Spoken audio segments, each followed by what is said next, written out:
November 8வது தின நிகழ்வுகள். உலக நகர்ப்புற தினம். சர்வதேச கதிரியக்கவியல் தினம். வில்ஹெல்ம் ரோன்ட்ஜென் 1895 இல் எக்ஸ் கதிர்களை கண்டுபிடித்தார். இந்தியா தனது ரூபாய் 500 மற்றும் ரூபாய் 1000 நோட்டுகளை 2016 இல் பணமதிப்பிழப்பு செய்வதாக அறிவித்தது. குருநானக் தேவ்ஜியின் பிறந்த நாள் 1469.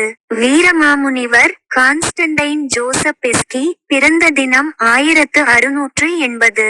இந்தியாவின் முன்னாள் துணை பிரதமர் லால் கிருஷ்ண அத்வானி பிறந்த தினம் 1927. பத்திரிகையாளர் சி.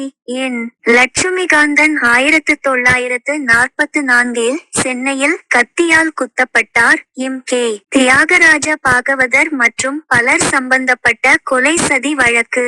தமிழ் எழுத்தாளர், பாடலாசிரியர் மற்றும் திரைக்கதை எழுத்தாளர் அக்தி கிருஷ்ணசாமி நினைவு தினம் 1987.